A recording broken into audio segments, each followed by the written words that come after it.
Welcome to another episode of Pull Up 3. I am Paragon Don. I'm Jamae. I'm Jay Trent. And today we have a plethora of topics to talk about it. Let me actually go through the itinerary that Jamae does a wonderful job of making every week. Oh, Um,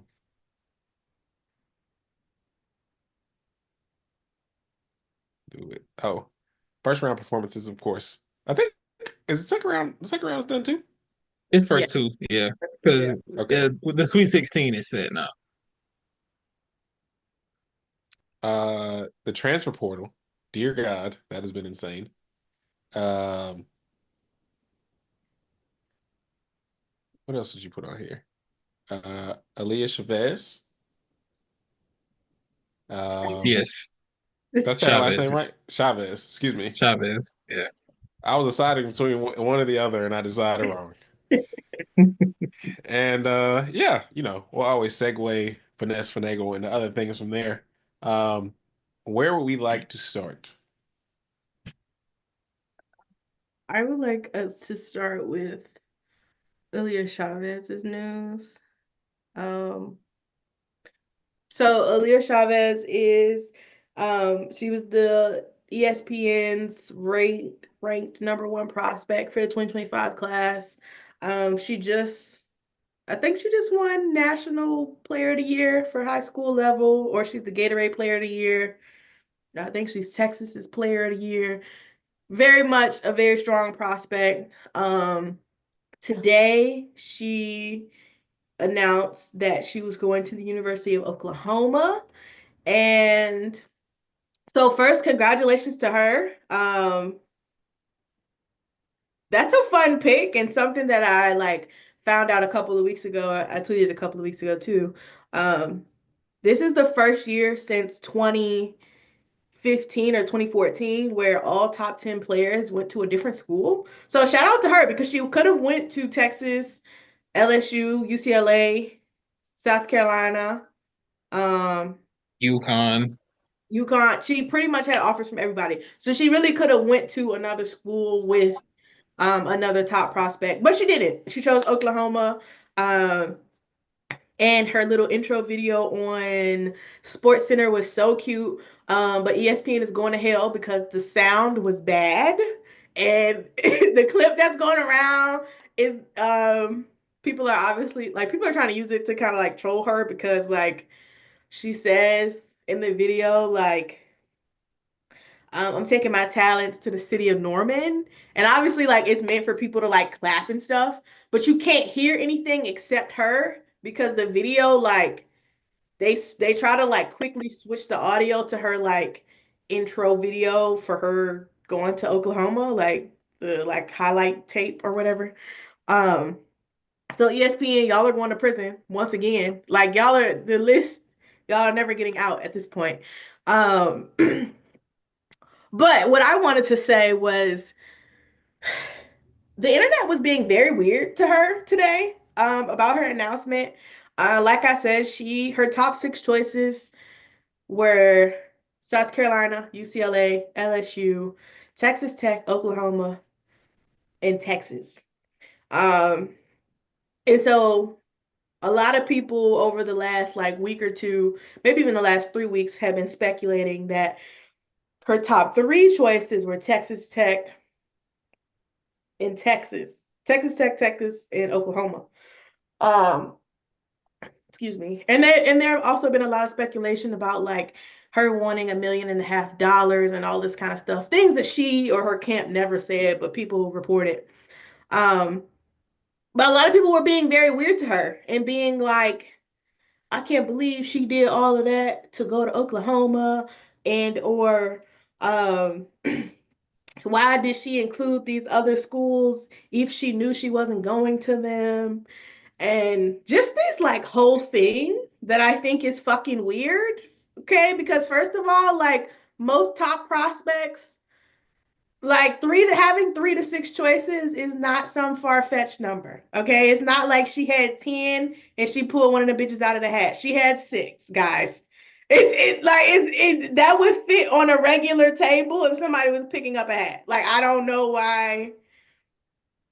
why that was even a complaint to have. Because at the end of the day, whether she visited those schools or not, she clearly still thought of them as programs that she might want to attend. Like, who the fuck is going to throw off South Carolina if they don't have to? Why would I cut off LSU if like I might have an inch of a sminkling like actually maybe I do want to go there. It's a winning program. Like it's fine. Like it's fine. And two, the other thing is people are talking about Oklahoma. Like, I've never been to Oklahoma. I don't know what the fuck they got going on down there. But also Oklahoma is not like I don't know, she didn't pick like fucking DeCrib University. Like Oklahoma is a legitimate basketball school. Like I don't understand why we were doing that. Like Oklahoma right now is in the Sweet 16. They just beat the shit out of Iowa. Like I don't know why we acting like they was some rando that don't deserve respect. Like Reagan Beers on their team. I didn't like that. Um I really appreciated the choice that she made, and like I'm really happy for her and really excited to see how um Jenny and them put it together so that they can see how far she goes. But I just wanted to say, like, y'all don't have to be weird about that. You know what I'm saying? Maybe you're upset she didn't pick your program, and that's cool, but you can just keep that to yourself. Leave it in the group chats. The TL do not need to know that you're upset about this 18-year-old making a choice about where she wants to go to college. Like, we didn't need that, because if it was your fave, you would be mad as fuck if people was on the internet disparaging your school, like, and your choice. Like, stop being weird. It's okay. So something that I saw Jemay say earlier that kind of resonated for me was when Jemay said, "Do y'all like parody or not?" And I'm going to tell you, they do not. Okay, they it's one of them things where people like to talk about parody, like they like the concept or the idea of parody, but what they really want is dynasties. They want teams that dominate and they want teams that can just come in and run other teams over. And the reason I know that is those teams are either really easy to root for or really easy to root against. And if every team is good, you're kind of like, I'm kind of okay if any of them win. And people, whether they will be willing to fully admit this or not, I don't know. But I think that people prefer having dominant programs that either they love or they love to hate. Because I see it all of the time in other sports too. They'll be like, "Oh, why do they? Is it how come everybody always ends up with XYZ team?" Whether no matter the sport, if it's baseball, it's the Yankees or the Dodgers. If it's basketball, it's the Lakers or the the Celtics or the Knicks or whoever. In football, it was the Patriots for a while. Then it's the Chiefs or the Eagles or whoever. So it's like, but if every team was good, people would be complaining, talking about how boring the season is. Because then you feel like, oh, I don't know who's gonna win. So it's one of those things where I love the parody, actually. Like even this year, we were talking about how many teams could we realistically see winning the title. I think we got up to like five Yeah. ish. Like I saw some people have a list of as many as seven, and I was like, that's a good thing to me. I like the fact that these things are unpredictable. Like I enjoy seeing these teams play with these stylistic differences. Like I saw someone say, is Oklahoma going to be running a more fast-paced offense next year? They already running. Right. Like, Like so somebody said is Reagan Beard going to be able to keep up with these underclassmen next year? Like who knows? But that's a good thing to me. Like I want to see teams play different ways. I want to see how many different ways you can win a basketball game, or how many different ways you can build a team to a championship. Like I don't care if this team recruited all of these players from jump or this team got this many players to transfer. Like I like seeing things happen a different way. So I'm glad to see that she didn't pick one of these quote unquote powerhouse programs. She picked a good school with a good basketball team, and I'm interested to see what she brings to them. Yeah, I I think. Oh, go ahead, John. I was gonna say I think people just need to be reminded that you know on these people, these players are not like y'all don't know them. Especially these college kids. Like, y'all don't know them. Y'all don't know their reasonings. Sure, it could be if it's money, whatever. That's a great reason to leave somewhere. If it's because of the connections, it's because they know somebody. If it's because of the school, it's because of the program, whatever. There are plenty of reasons of why someone wants to go anywhere. But at the end of the day, the y'all do not know these people, so y'all should not be trying to like police like, oh, it was wrong for y'all to go. It was wrong for you to go here, or like Jermaine said, it was wrong for you to have all these schools that you knew you weren't going to go to. It's like I didn't know I wasn't going to go there. I wouldn't have considered them. But two, if I want to do that shit, it's my shit. So if I Truly, want Michael is. to, if I want to go on a tour of getting wined and dined from every school to find, even though I know I'm not going there, that is my business. This is what schools do to other people. So why can I not do the same? Like we always talk about like player empowerment, and then when players do certain things, it's like that was like unprofessional. So I'm 17. Who gives a fuck? Who gives a fuck? I'm the number one recruit. Like y'all just treat these people like they do, like they're bad people for doing like little stuff, and it's like this is not that big of a deal. Like again, just because they did not go to your program does not mean their process was wrong. Because if they made the same steps and then went to the program that of your choosing, you'd have been like, yeah, this is great, and you just would not have thought any any more about it. So yeah, y'all don't know these people. Let them live their lives. Like Jay said, parity is a wonderful thing. Um, I know, of course, when you support a school, you want that school to get as much as they can because that's just what you want. Like some of these kids got only 4 years to win with you. Like you want to maximize their windows, you want to maximize your favorite coach's windows, things like that. But like we can't be mad at these kids for making a decision. Like especially these are kids, kids. You just need to all let's tone it down a little bit. Yeah, and even beyond kids, like it's fine, bro. Like not like nobody got hurt by her having UCLA in her top six. Like it's fine. It's okay because UCLA would have been damn sure happy to have her if she was like, you know what, actually we're gonna pick her. I know I ain't talked to them in about 3 months, but I'm gonna be a Bruin today. Like it's fine. It's completely fine. Um, yeah, but that's all I wanted to say about her. Shout out to Aaliyah. We're excited to see what you're gonna do next season. What's next? If we want to go into our just go down the list of the first round games, or do we want to talk about the transfer portal first? Let's talk Juju transfer portal and then the games last. Um, so to the Juju news, unfortunately, Juju tore her ACL, so her season is now over.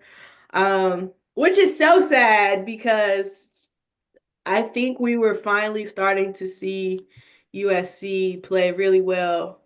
Um, and Juju was playing really well, obviously.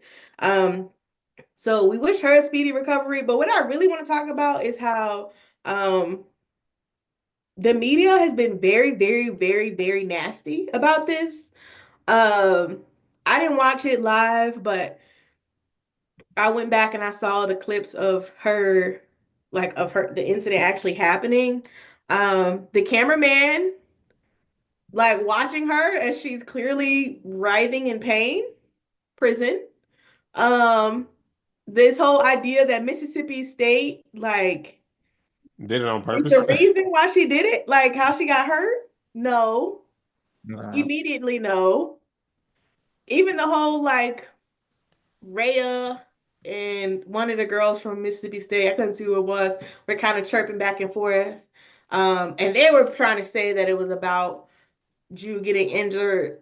And from what other people have been saying on the internet, that doesn't even seem true. So this whole like villainization of Mississippi State, who's a team of mostly black girls, is insane.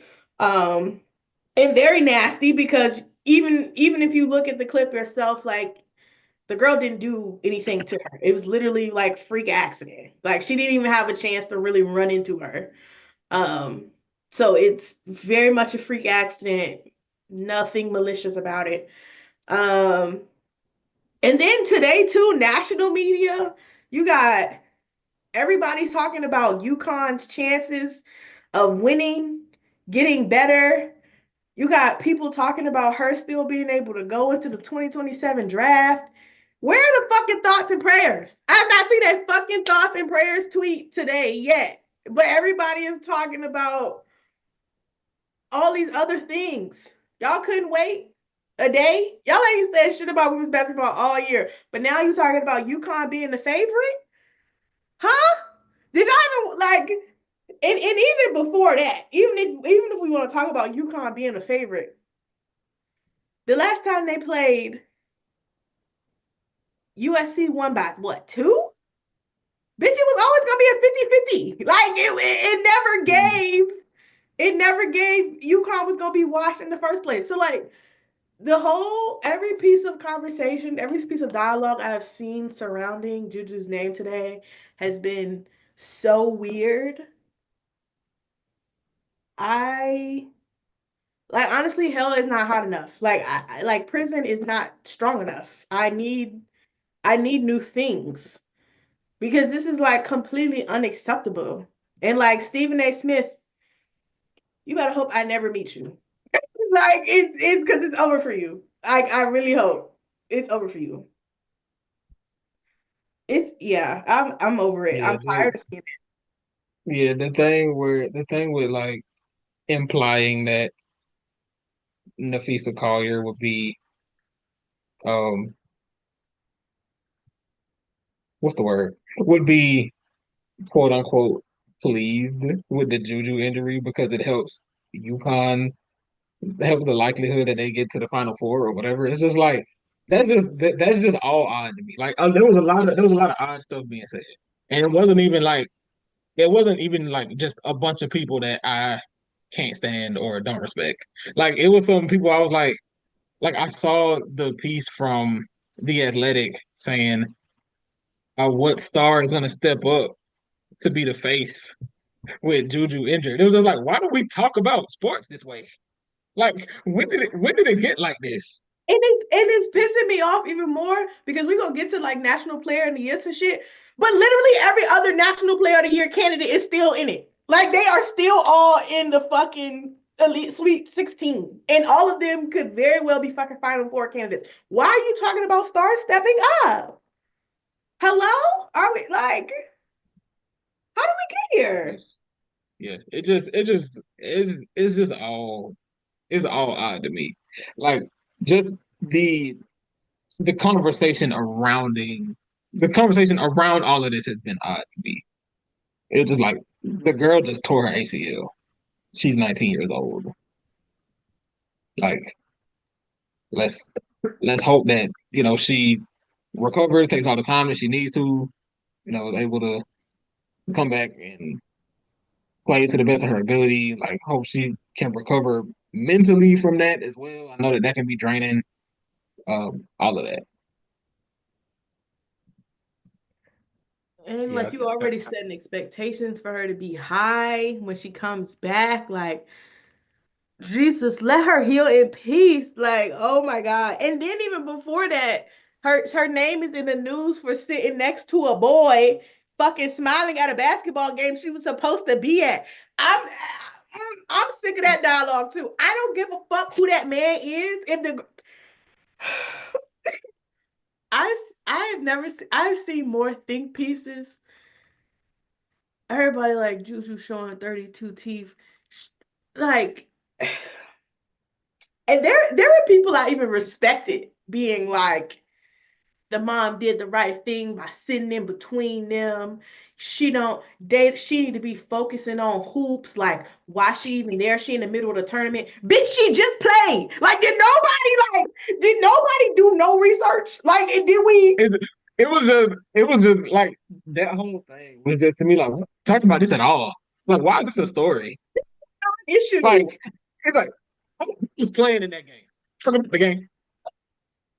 That was one of them situations where I was like, I seen the original video and I was like, "Hey, that's funny." And then I should have known people were going to be talking about that for multiple days. And I was like, I didn't even think about it. I was just like, huh. Like we have no clue what conversation the mother had, their relationship, had they know each other prior? None of that. We just looked at two people sitting next to each other and a mom coming in and then just inferring all sorts of things. I see rumors that they were cousins. Like, y'all don't know her. Then you having arguments with like, oh, like she needs to be like thankful because like he's more known than her and like his career trajectory is better than hers. And it's like, what are we talking about right now? Why are we talking about career trajectories off of a 10-second clip of two niggas sitting next to each other? Who gives a fuck? Literally just is not is literally just a fucking giggle. Like the nigga, you don't know what she said, what he said. We just see them both laughing, and now everybody is like, he can do better. Go to prison. Like I don't know, bro. Like I don't know. I don't understand how like when I first seen the clip, I was like, oh, like that's fun. Like the boy that came to how many USC games? Like I don't even know that man, and I know he's from California. Like I don't know shit about him. Like, but I know that about him because I've watched USC play. Why are we talking about this? Like, and it's not like he's an unknown man. Like we clearly y'all all know him. Like he's clearly a celebrity. Why are we treating this like a thing? It's. I was perplexed. I was perplexed. I don't want to see it no more. I actually want people to just stop talking about Juju. I don't want to see her name in the news. Like if it's not a thought and prayer, just keep it in the drafts. Keep it in the drafts, bro. This is too much. Like, it's March Madness, and we're talking about not basketball. So, like, let's like bring the basketball, please. Immediately. Immediately. Pay into the game. Like, good lord. Oh, Also, before we get in, out, did we say we're talking about transfer portal first? do we want to switch them? We can switch them if that makes more sense. Before Yeah, before we start on these first games, the first two round games, I just want to say, whoever said the Women's March Madness tournament don't start until the Elite Eight, you're going to hell. Because why? What do you mean? What are you saying? objectively untrue statement. What are you saying? It was literally untrue during the first four, bro. Like I was like praying to God that Iowa State didn't piss me off. Like what you mean Yo, by that? my my bracket my bracket got busted during the first. As soon as the first game was over, my bracket was cooked. Like the first game I chose incorrectly. Okay, I just checked. There are 33 perfect women's brackets remaining. Oh, I thought it was only 25 because I checked earlier today too. Nah, it says there are 33, and there's a 19-14 split between Duke and UNC. So it's about to get Real hilarious. nasty, very quick. Oh, so yeah, it's like people see. the one or two blowout games, and then it's just like, oh, well, they don't have any competition, and it's like, I mean, some of these games are, this team is a first seed, and this other team is a 16 seed for a reason. Like I understand on the men's side, it's a lot iffier on if if that first seed is going to do what it got to do, but that's not the women's fault. But like these games are good. Like that that damn what game was that yesterday? Yeah, Literally, Maryland and not That yes. Alabama. Oh, that Maryland. I'm Maryland sorry. Alabama game was like one of the best games I had seen in like that No, it was. that shit is downloaded to my memory banks forever. Like they were going banned when I thought that I mean Alabama didn't end up losing, but like the fact that they were down by like five with like they already went to OT and they weren't supposed to. And then when they were down by five with like 20 seconds left, I was like, all right, well, these niggas are cooked. Like they already just shit on themselves. And then the fact that she got fouled and hit all her free throws after being, I think she was like 3 for 6 from the line that day. I was like, oh, I'm sorry. Like I'm sorry, y'all.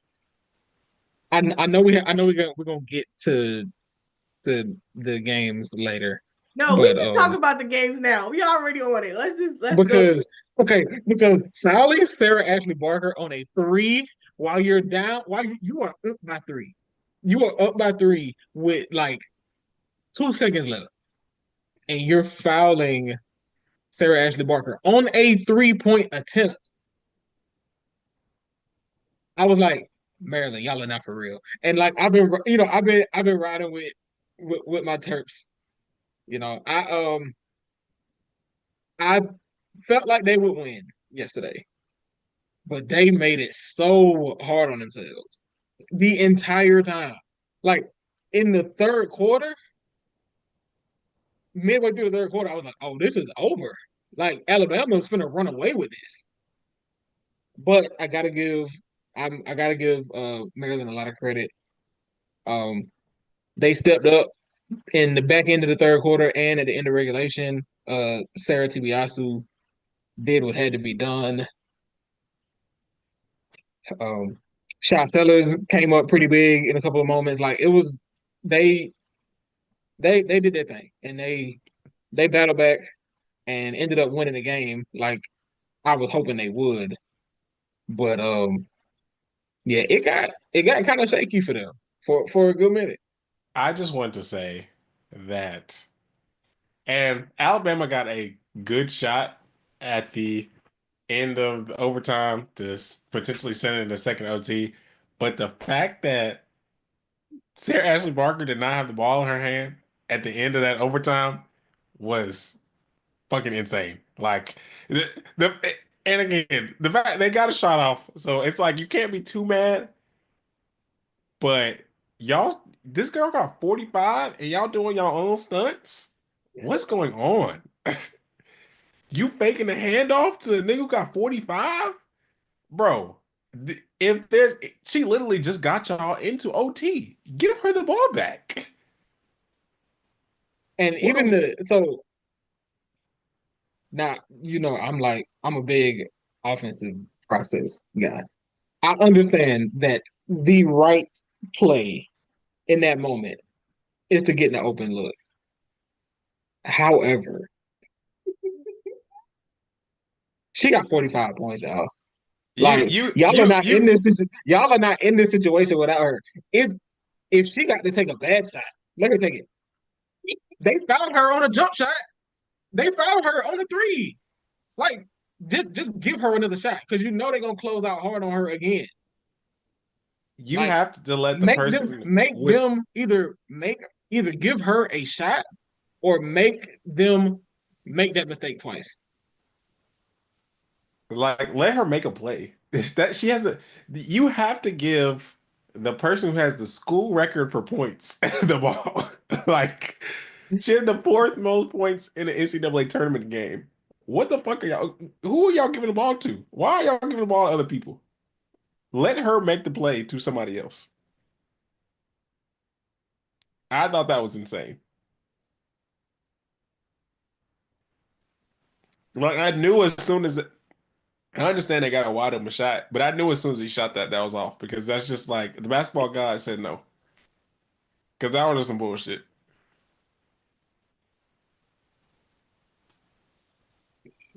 Yeah. And I had Alabama advancing, and I was sick. I was real sick. I seen you sent that text like, don't check that Alabama and Maryland score, and I was like, yeah. And then they brought it to like 5, and I was like, oh nah, because the momentum was lost. And then when they went to OT, I was like, yeah, Alabama's cooked. Like Maryland has all momentum, and then they went into double OT, and I was like, Alabama might win this game now because they have the momentum now. And then they still that shit looked nasty. And they had like 3 people foul out. hmm Look, I couldn't even watch the beginning of the game, so I was definitely like I was very sick out when Jay sent that text. I was like, Lord, please, Maryland, don't piss me off right now. Um, but Sarah Tibiasu, the A10 legend, well, she was A10 Player of the Year last year, and I'm pretty sure she came from Richmond. I'm like almost sure she came. She played at Richmond last year. No, VCU, wrong school, wrong Richmond school. She came from VCU. So I have to stay at this point. Y'all actually do need to put her in the rafters because this is the second time this year she'd have saved y'all ass. Really more than that, but really the second time in a really, really big important moment that she'd have saved y'all ass. So, I don't know if y'all need to just, even if y'all need to like, how they be like having like tiles on the wall, you be having like people names in them when people donate money. Y'all need to go ahead and put up one of them for her because um she has been so clutch and it's crazy. And she's 5'5", bro. Like she is 5'5", putting this team on her back. Like respectfully, this feeds into my agenda, actually, on why we need to bring back small guards. I will always win. Um, so yeah, shout out to Sarah. Shout out to the other Sarah. The Sarahs are really winning currently, actually. They're really doing a lot of good things these days. So congratulations to them. I didn't really watch any of the other games that happened yesterday because I wanted to watch West Virginia versus UNC, but when I cut the game on, 6 West Virginia players had 4 fouls. I said, this is not, they are not winning in these conditions. So that was cooked. That was cooked. And you know what, Courtney Banghart? Maybe I owe you an apology. I don't actually, I don't owe you an apology, but I did not believe in you and you proved me wrong. So congrats, I suppose. Every other game was a fucking blowout, which was See, yo, confusing. okay, so All the what Sunday games were close, and all the Monday games were like, girl, cut that shit off. the biggest surprise to me was Florida State just laid an egg in the second half against LSU. Like it was a one it was like it was a one possession game at the end of the second quarter. And of course I locked into Maryland and Alabama. And I was like, okay, well now that that's over, let me flip back over here to look at Florida State and LSU, and LSU was up by 25. I was like, y'all, what happened in one quarter? Like, what happened? So that was disappointing to me. I had been hyping up that matchup, saying that was going to be one of the best games of the tournament, and it was until it wasn't. So you win some and lose some. I Tania Latson had 30 points. Shout out to her. And I got my first draft stock watch question for y'all. How do we feel about KK Timpson as a draft prospect. I feel like this is the perfect Jamae question. Because I just tweeted about her. I am still very high on her. I don't know what she did in that game. I don't care actually. Um, because 30 because Florida State getting outscored 31-6, y'all wasn't serious. So we can't really even look at that. Yeah, We're gonna look at all of her film pre that quarter happening. Um, I don't know. I still feel like she's a really, really solid pickup. I would still want her on my team. I think she can do all the little things really well. I think we've said a couple of times that like she's a great rim protector. She hustles. She can rebound. And those are things you need, as we can see. Even if she can do them even if she's not like elite at them, those are always qualities and skills that you want to have. So I'm a big KK Timpson fan. I think I really don't know how the draft is gonna play out, but I can see her being an early second round pick. yeah. I I still like her. It wasn't really like I wasn't it wasn't an indictment on her performance yesterday. She had 14 and 9. She was fine. Like yeah. Yeah. I wasn't saying like, oh, she was bad yesterday. It was more so like just that's the last game she's gonna play. So I was wondering, like, I agree. I think a team should give her a shot in the second round. I actually saw a mock earlier that had her at the end of the first, Yeah, and and I think that's feasible. I think it depends on what teams value. I feel like once you get in that like that pick 10 to pick like 20-ish range, it could be even deeper than that. But like it's really a what are you looking for? yeah, Because I feel like there's gonna be a lot of post players in that range that teams will be mixed on. Where like we talked about Sanaya Fagan going in that range last week, hmm and I still think she will, but it's going to depend on how these teams evaluate these players. But I still think she's an early to mid second round pick to me. yeah. I would, yeah, I would. Yeah, I could see her even because honestly, it's just like there aren't after pick like four, or maybe five. No, really, after like pick four, it becomes about I think fit is more important, and um I think she can fit on most teams. Especially too since she's like kind of mobile. Like, Mhm. Atlanta, pick up the phone. Follow me. Yeah, I don't know. I'm with it. So yeah, I like KK a lot. She's one of my players to watch lists. So I Um, think I was gonna say, how do we feel about the stock for Sarah Ashley Barker?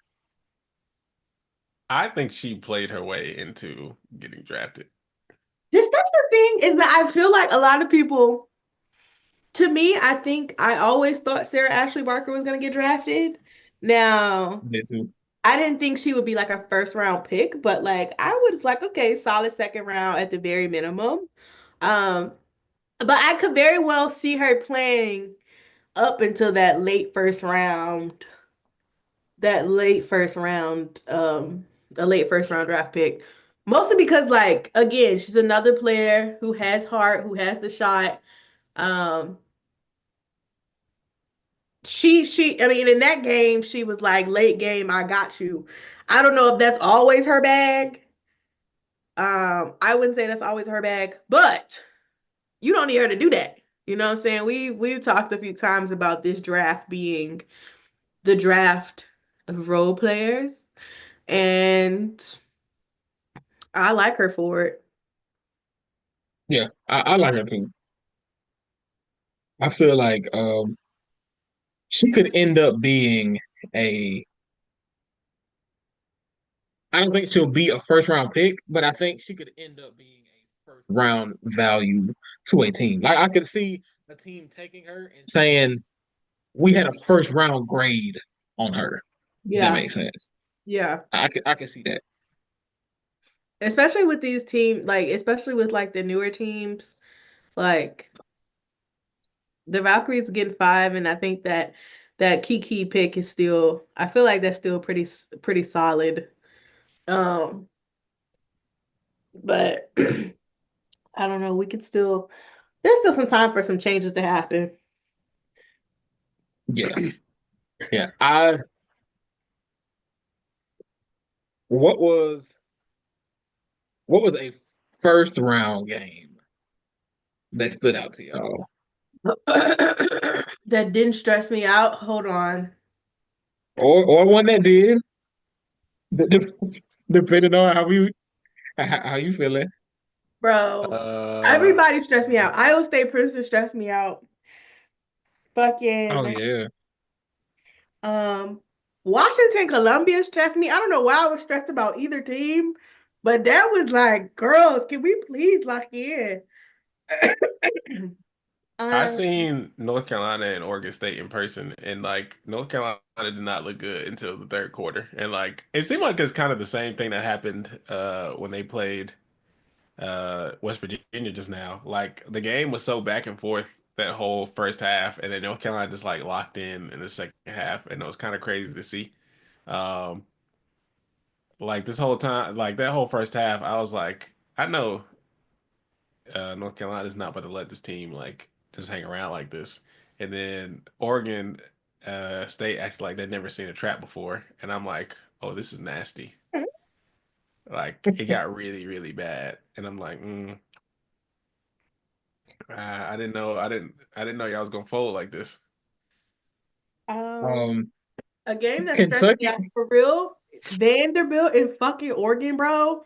I had Yeah, that's a I good one. was screaming. I was in front of my TV, like breathing hard, like Camille, please, sister, stop fouling.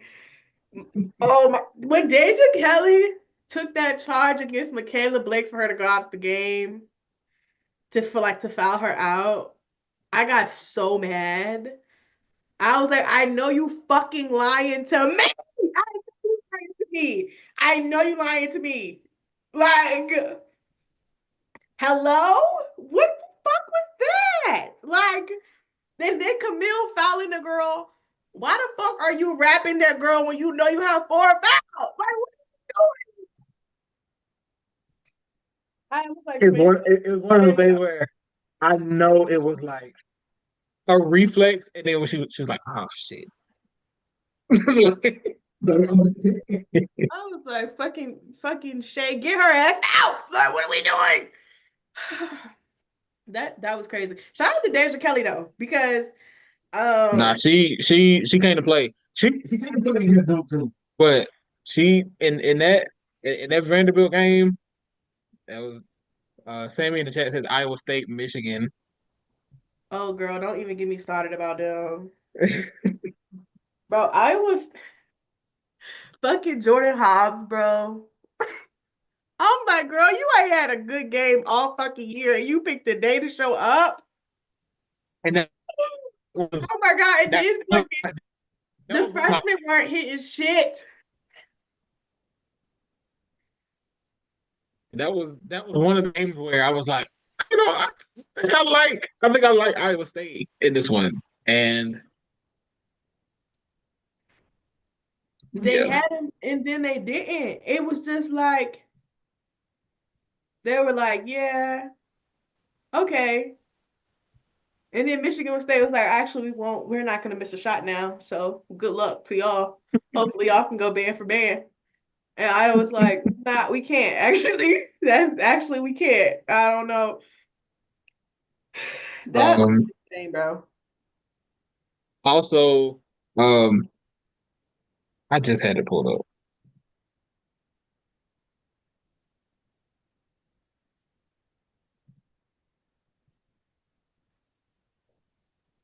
Kentucky and Liberty. Um,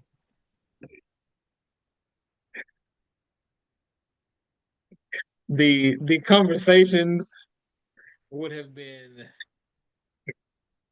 would have been quite funny on here if Kentucky had lost the game. Hey, But they would have had to block me. Okay, they would have had to block me yeah, because I would have been adding the account because y'all are this is too fucking far. Okay, like y'all didn't go nowhere in the SEC tournament, and then today you gonna lose to Liberty. The don't play with me right now. Don't play with me. and Liberty Liberty came to play because it's one of those things where they were saying, oh, the top four seeds always win in the first round. Like ain't nothing to really talk about. And Liberty was not going for that It's like hold my beer. Hold on. because Emma Hess had 17 and 7 with 4 assists. This Emmy is Stout off the bench had 20 and shot 6 for 7. that's Shot, insane, bro. and see, it's one of those things where they say, oh, the top four seeds always win, and then you got a 13 seed that come in ready to play and just decide that they're not gonna miss no shot today. But they were able to hold on. 15 and 10 for Clara Strack. 34 and 8 with 2 steals and 2 blocks for Georgia Amoore. Man, like that, yeah. Whoever They let let bro. 5'5" Georgia Amoore block that shot twice is hilarious. It's Yeah, crazy. 2 blocks. I mean, she had to do everything. Like they needed all of that because Liberty was just not gonna miss. It felt like they weren't gonna miss no shot.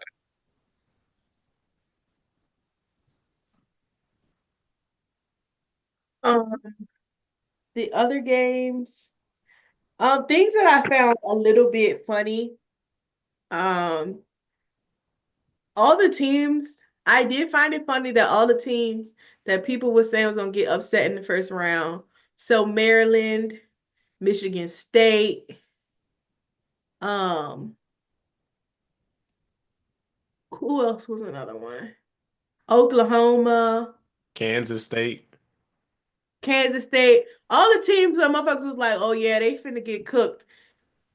I swear to God, they came out and played the best basketball of their life. I was like, oh, so y'all saw it, like y'all actually took that personally. I'm glad y'all did because I was really trying, like Michigan State in particular, I was really trying to defend y'all. So like, thank y'all for not embarrassing me personally. Um, but I thought that was hilarious. I was like, oh, so y'all do know how to play basketball. Fantastic, fantastic. Um, South Dakota Real State beat Oklahoma State. I won again, once again. The Jackrabbits did the thing. They did. They did. Shout out to them. Mm-hmm. Yeah. We got we got a stock watch question. Okay. And Sammy asked, do you guys think there is a case for Amoore to be drafted higher than Olivia Miles for a team that needs a point guard? I think the case is racism. Nah, I don't know. I mean, I guess if you really don't believe that Olivia Miles' improved shot is real, I guess. Um, but yeah, other than that, I mean, and Georgia Amoore has done pretty well in a we talked about how like physical the WNBA, the transition that is hard, and like SEC players usually do a better job because they already play in a very physical conference, and Georgia Amoore has done pretty well in the SEC. Um, I don't know. I think as like a pure, I hate the term pure PG, but like as a pure PG, I just think Olivia Miles is better. Yeah, And is just less like shot reliant to be successful. I don't know. I guess one of the things that and of course, like everyone has bad games. I'm thinking about like when Georgia Amoore played LSU and like she shot really well in the beginning, and then LSU just like turned their water off, and there it was so much harder for her to make plays for everyone else because she wasn't like hitting. And I feel like Olivia Miles doesn't need that, I guess. And then, you know, no matter where she gets drafted to, like you're gonna be, they're all gonna be playing with someone better than them theoretically. And I think Olivia has already shown that she could thrive next to uh, another a player that's better than her, especially a guard. Like I think that's really hard to do. And like her and Hannah have produced one of the best like backcourts in the country just off the strength of them working very well as a tandem. Like she knows when to, you got it. She knows when to take it. She knows when to make plays for her, when whatever. And I don't know if Georgia has that in the same way. If Georgia ever did, for some reason, get drafted above her, I would be very confused. yeah. It. I'm leaning no. A lot of it is because the W really small guards get knocked down a lot on W draft boards and in W pecking order. It appears like it, it's it's hard for small guards to make rosters now. Like also, I think just the level of playmaking and facilitation that you get from Olivia Miles, in addition to even if the 3-point shot, even if you're not, completely confident in that translating, the ability for her to get to her mid-range shot as well as facilitate, I think that makes the worst possible outcome for Olivia Miles a lot better than like there could be a like if a team is taking Georgia Amoore, I understand that she's got the ability to make tough shots, but those looks end up being really hard to convert. So it makes it harder on you. So just I think I think Olivia Miles is probably a higher floor and higher ceiling player if the 3-point shot is real. I will Um, also, I'm looking at, and my bad, Jimmy. Uh, there are only three players that were on a team at any point last year that were uh five, like five. Because what's Jordan Amore? 5'5"? Is she 5'5" or 5'6"? 5'6". Okay. Well, then if we look at, because the W website, it only lets you look at like players who are shorter than 5'6" and then players who are shorter than 5'9". So the players who were shorter than 5'9" that were on a team at some point were Ari McDonald, Enrique, Courtney Vandersloot, Courtney Williams, Crystal Dangerfield, Dana Evans, Destiny Henderson, Jade Fair, Erica Williams, uh, Azine Kalu. Did I say that right? I don't know who name you Yeah, trying to. I know you talking. He's talking about the guard who signed with Atlanta. I'm pretty sure. Yes. Okay, yeah. Jalen Sherrod, Jordan Canada, Julie Van Loo, Kelsey Mitchell, Kelsey Plum, Kiana Williams, Lindsay Allen, Mariah Jefferson, Natasha Heideman, Odyssey Sims, Sugg Sutton, Sydney Colson, and Olivia uh Pupe? Oh, Pupe? Hey, Popa. Oh, Popa. Lord, I was way off. Dear God. Um, And yeah, like Enrique is easily the most successful out of these heights, and she's 5'6", and like she is successful because of her otherworldly shot making, and she's improving as a playmaker. And then of course, like Kelsey Plum is kind of in that same realm, but Kelsey Plum is also 2 inches taller than her. So Mm, it's just not a lot of successful guards at that height. Like that's very, very hard to do. And again, that is why the W is going down because the guards are not guards. I will say, I do think that Georgia Amoore's PR was much higher last year than it is this year. And last year I didn't really see the vision. This year I see it. I understand it. I still don't think she goes higher than Olivia Miles, but um, I think the thing that might give Georgia Amoore the edge is that she knows how to play with a dominant big.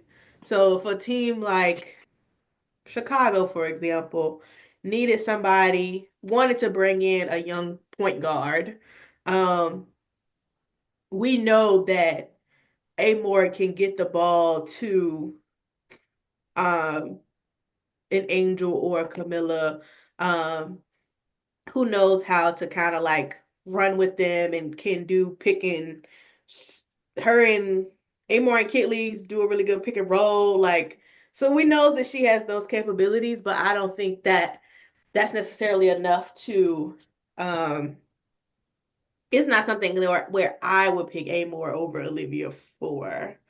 But I do think she should have a spot because I do think she is a solid guard. And I think she play makes well. Her shot selection is pretty good. Um, I think she kind of has besides of like being athletic, like I think she's pretty solid. So yeah, I'm definitely higher on her after this season than than I was at the end of last year with uh with Virginia Tech. So stock is up for me. I know that some people had her a lot higher than I did, but from my vantage point, I'm higher on her now than I was before.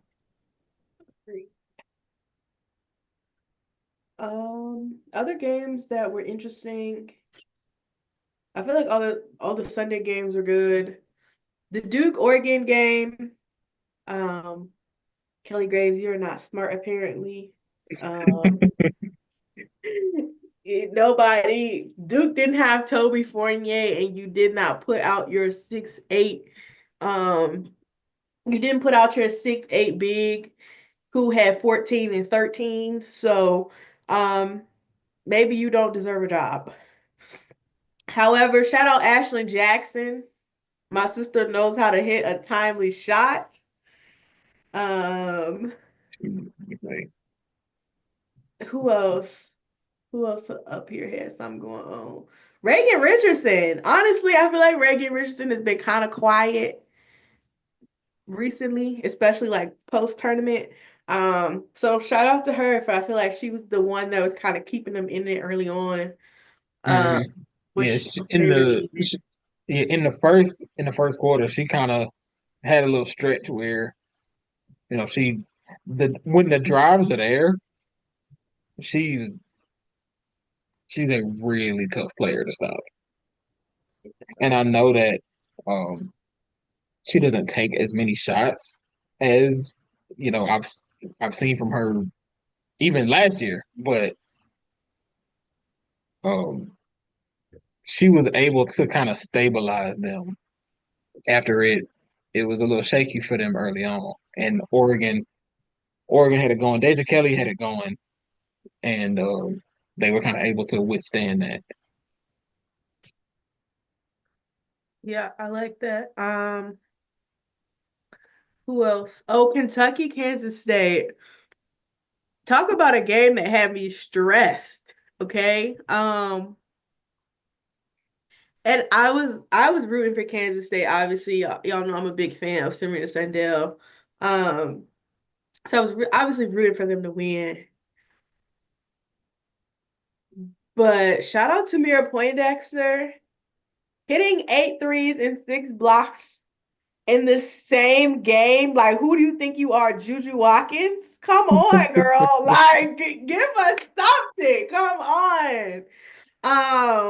That was insane. Like, shout out to her too, because like I think in previous games she hadn't like really hit shots. So it's like you made them pay really because they kept leaving you open. And she was like, okay, well, I'm gonna knock these down until y'all like defend me, and they never did.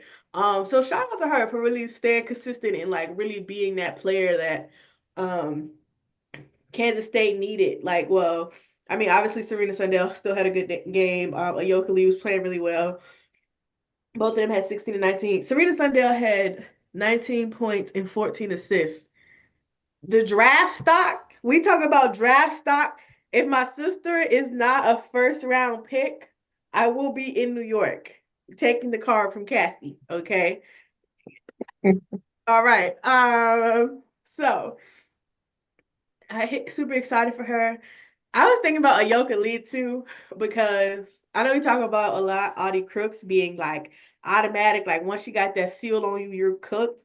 Ayoka Lee feels so much the same way, and I know that I feel like basketball is getting faster, so they're kind of moving away from this back to the basket big, but I'm always staying with the movement because you just can't do nothing about it. Like it's you just Ayoka Lee got her feet where she wanted them, and she just kept finishing. Like it was really nothing. It was really nothing they could do for real. Like if she wasn't such a foul merchant, I don't think the game would have been as close as it was. Um, but I will say, and this is the only compliment that um that man will get out of me. That last the final play for Kentucky to get a shot. They had 1.1.2 seconds left. Who took the ball out? Was it Georgia Amoore? It was George Amoore. Georgia Amoore takes the ball out. I don't know who she passed it to. My Georgia Amoore did the cleanest fucking fake into the basket and got the greatest look she could have ever gotten. Like honestly, if she would have hit that, I might would have been like Kentucky Hall of Fame her at this point because like that shit was incredible. She missed it. Good for me, not good for her, but good for me because that man is at home now. Um, Yeah, that was a damn, now that's that really good. yeah, no, it was a great call. And she got a great look. Yeah, that was crazy. I was like when she broke away, I was like, fuck, Kansas is cooked. And then and then the ball hit the rim and I said, whew, that was too close. And the fact that they got like what 3 rebounds in that final possession. Like Yeah, I was like, Kansas State, y'all don't want to win for real, bro. Like y'all don't want to win. The basketball guys clearly are over y'all asses. Like it's up. But no, it worked out. It worked out. So Tamir Poindexter game did not go to waste, and we love that. We love that.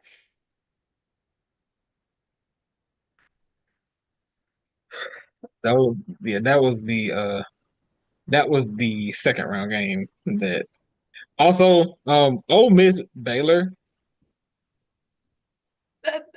I swear to God, I was stressed for at least like what 6 hours. I watched all them games in consecutive order, bro. I was like, oh Miss, please, please just That was a great game for one. Um, I'm fine with Ole Miss winning. Like I'm not upset.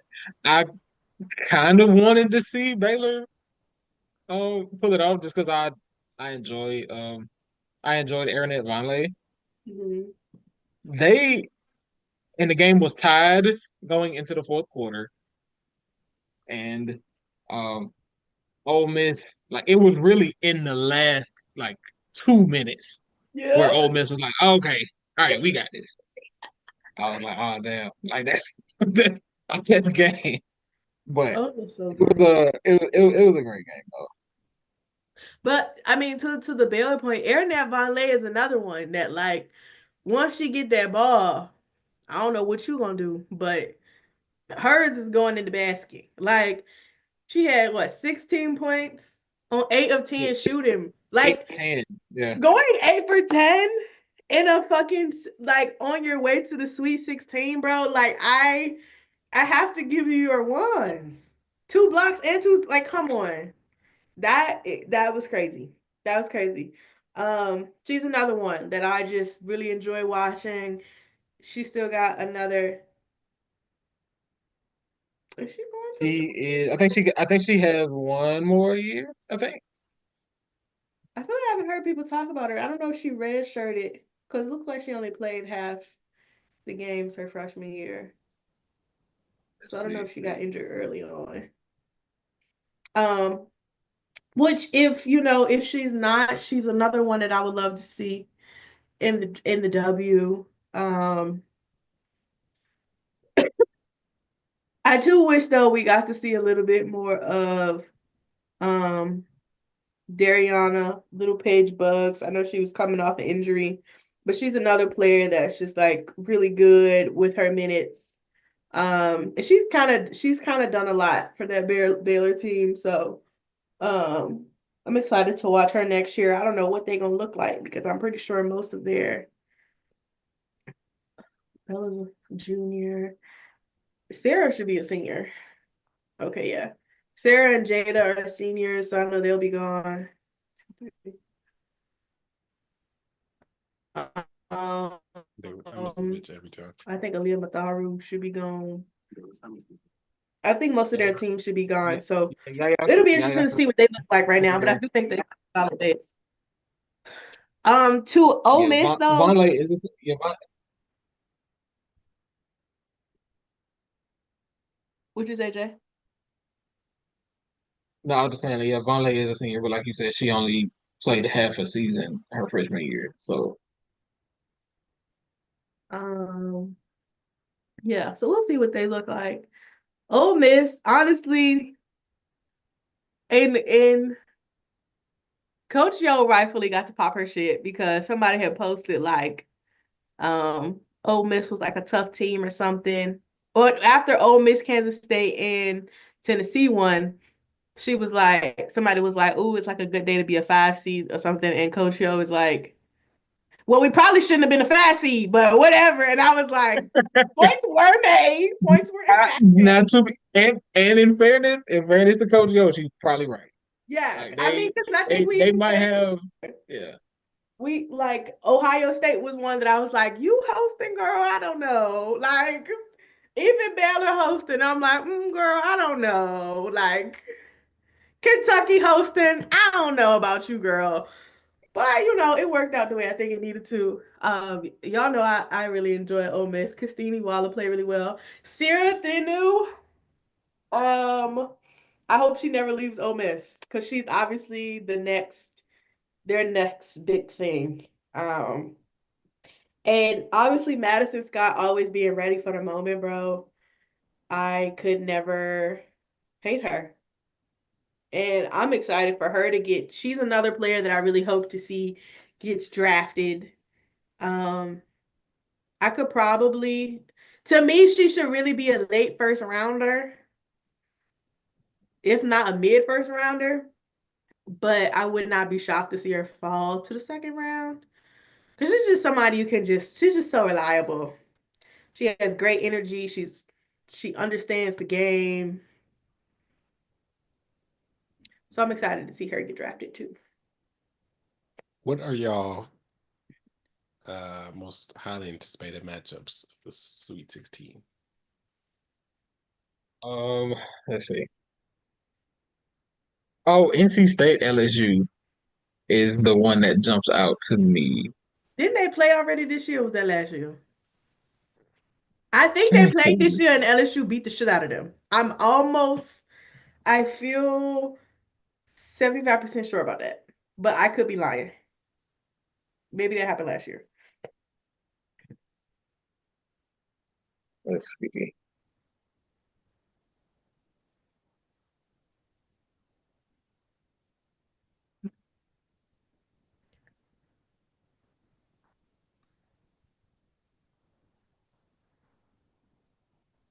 That I was also no, that was this year. That was in November. So you know what was crazy Yeah. is what I was thinking about because um I expected like Florida State to play LSU. They didn't play, but I was like, okay, like they'll actually not them. Florida State and UNC. I was like, oh, Florida State will play UNC. They can get their lick back, yada yada yada. The girls have not been getting their lick backs, so I don't know what's been happening with them. I think NC State is a different team, obviously, than they were playing. They played LSU the first time, but y'all know how I feel about NC State. Like,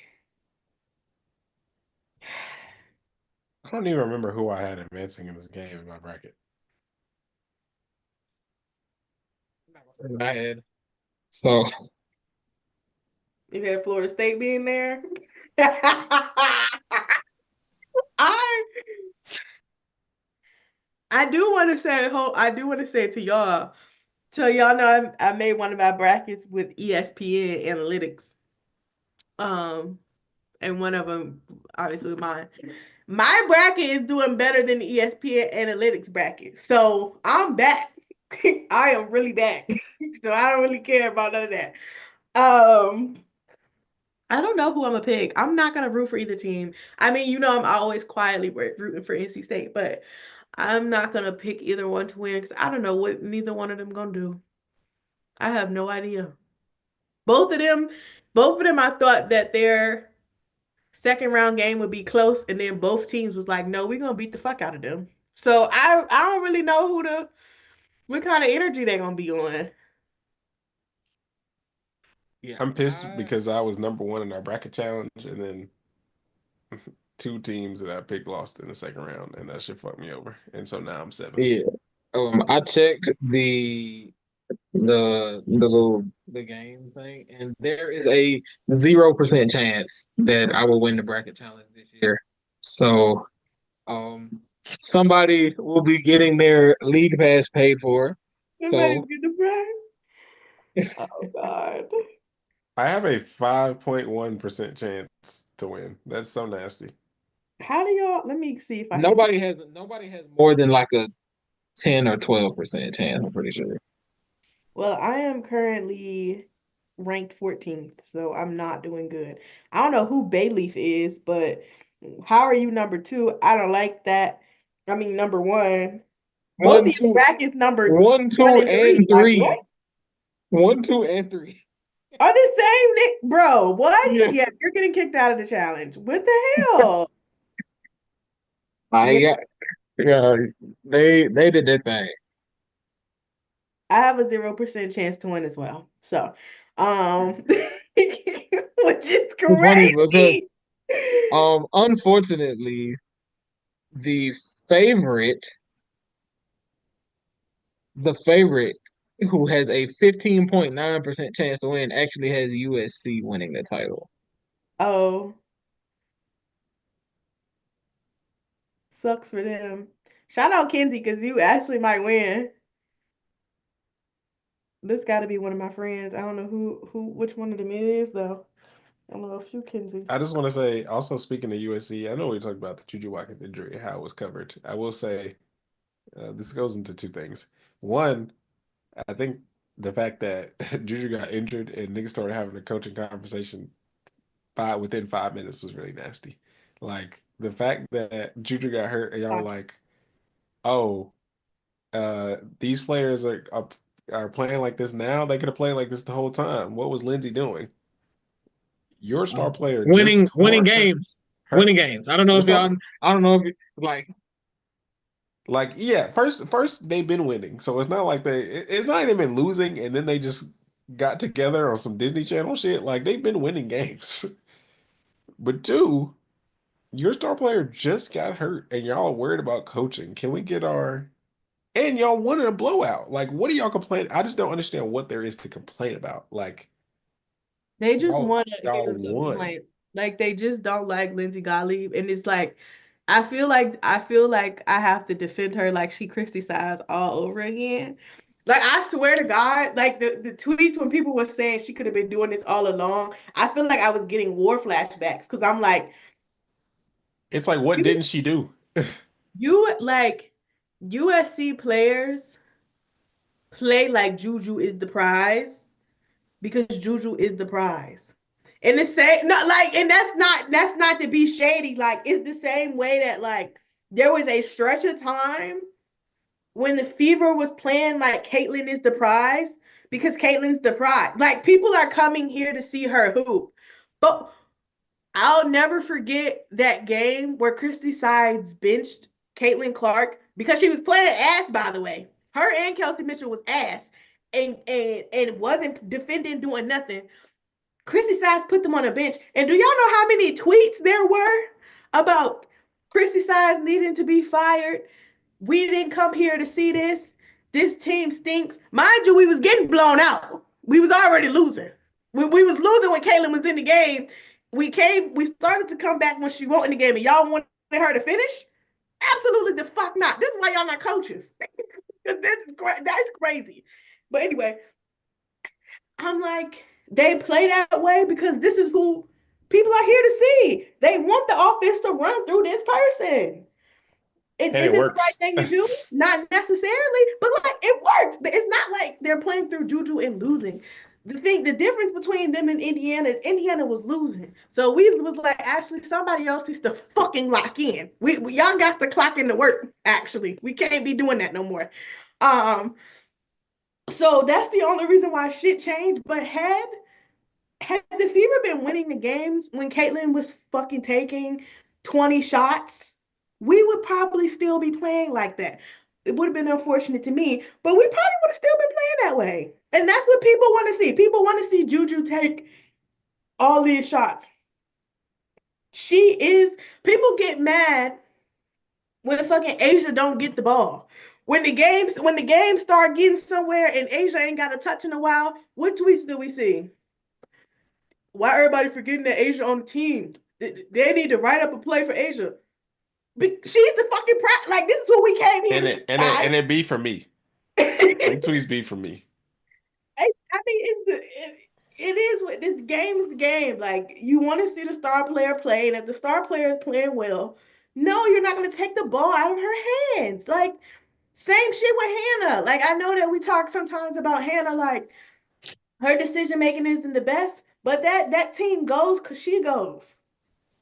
And sorry, but she's a high volume scorer. All of them are. They need the ball. Arike the same way. She got to get them shots to go up. We needs to see them, or this team not going nowhere.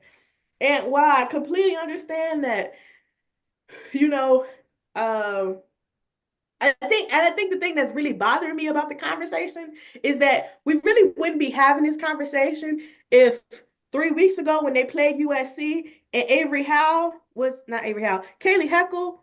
No, which one is it? It is Avery Howe. Avery Howe was knocking down them threes, and Kennedy Smith was defending for her life, and Clarice had fucking Lauren Betts locked up. If y'all would have acknowledged that her teammates was fucking hooping back then, we really wouldn't be having no conversation about whether Lindsay is a good coach or not. Because clearly the shit she was doing before has worked. And the people who needed to hit shots, it worked. It's been working just fine. Like nobody said her teammates were scrubs. Like, hello, most of them are 5-star picks. Like, fucking, they had the #1 freshman class this year. Yeah, them bitches can hoop. Like, hello, hello.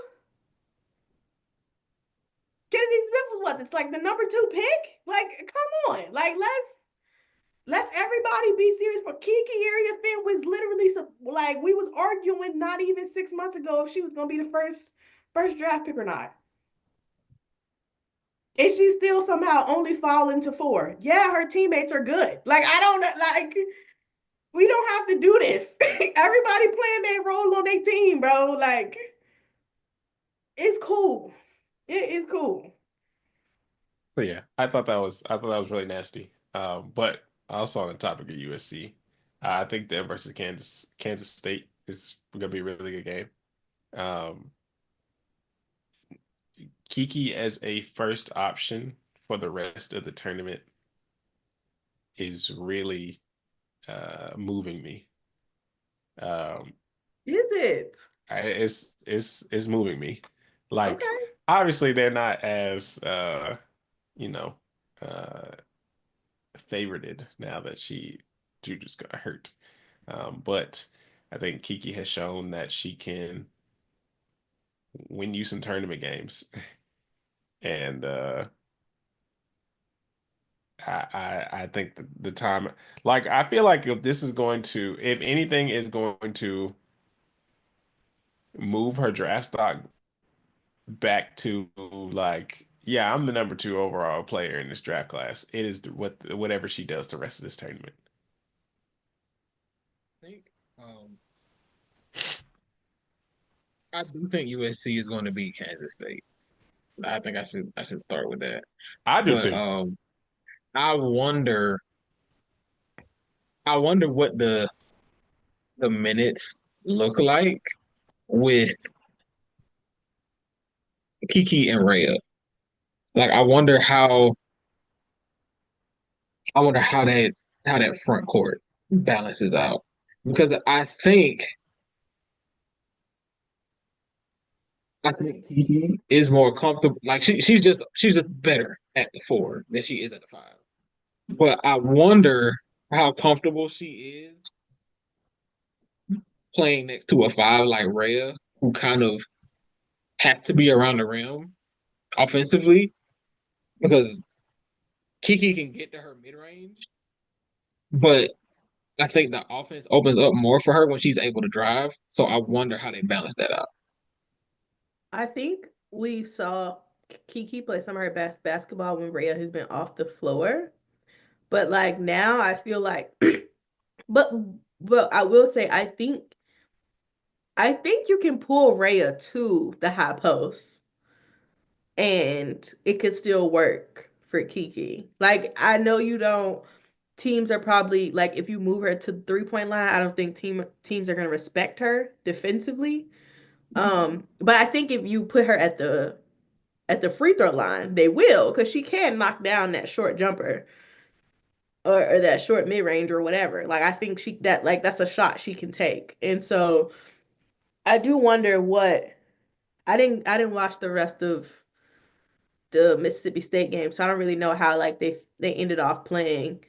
Um, and I'm sure maybe that'll tell us a little bit or something too. But um, yeah, I don't know. I'm curious too to see how it worked. I will say I don't know about USC or Kansas State. I don't think that USC is like down and out by no means. I absolutely think that they could win that game. Um, but we'll see. We'll see. I'm intrigued. I feel like actually all of the Sweet 16 matchups are really good. Um, Um, Real quick, something in the chat. Sammy says, I am scared for South Carolina. I feel like teams are giving them their best, and I'm low key scared of Maryland because they will just not die. And I feel like Maryland is not as easy as people are saying. And I understand him. I will say though, I think I think teams definitely. I mean, of course, it's tournament time, so teams are going to give other teams their best. It is kind of funny that it seems like every team does definitely go for South Carolina. It's like this is South Carolina, like we have to. And I feel like teams sometimes can go in there thinking like, okay, they don't have a dominant big anymore, so like. If the time to strike is now, like it's now. If this is the time to strike them in their chest, it is now. Um, But I I don't know if I've seen it's very few teams I've seen adjust the way South Carolina does. Like even if South Carolina is losing by like 10, whatever Don Staley say to them in a timeout or halftime, it's like they lock in. And it really at that point is just a matter of are they hitting shots or not? And most of the time they are. And so that's kind of the reason why it's really hard for me to pick other teams uh in favor of them is just because the way they adjust and the way they lock in when it's time to win a game. Like they'll be down by 5 and then you look at the final score and then they done beat a team by 26 and you're like, when the fuck did you do that? Um, but yeah, Maryland not sweet. And they could definitely give South Carolina a run for their money. Would I put money on Maryland? No. But that does I not mean I don't understand someone who would. I think the funny thing is, so two things. First of all, to the South Carolina doesn't have a dominant big thing. I think it's so funny how narratives work. Um, because people have been saying that ever since Camilla graduated. And then Ashlee Watkins showed up and she was beating y'all ass. And then she went down with an injury, and Sanaya Fagan was like, actually, like, we're not cooked. So, like, what y'all doing? Um, and so I do think it's funny that people keep like still like are consistently repeating that. And I don't know if a team has outscored South Carolina in the paint except maybe Texas. Like, and we seen how, what was that? Last month? Like, we seen how that worked out for Texas the second time they had, or the third time they had to play them. Like, shit was not sweet no more. And so yeah, obviously I'm on the side of like not betting against South Carolina. And I do think they've done, to me, as long as the lead is not more than like 12, I think they're usually in good shape. And I do think that they've kind of learned how to like more quickly, like settle down, defend, and get back to playing their game. And I think that's kind of why that like, oh, they were down 5, now they're up 15 thing. Like it happens so quickly because they've like, it's like once they decide that they want to get going, they're gone. And I think it's hard for a lot of teams to consistently make up for that. Um, and I think the problem with like a team like Maryland is that Maryland is a clown car hoops team. Um, and you can't be doing like this.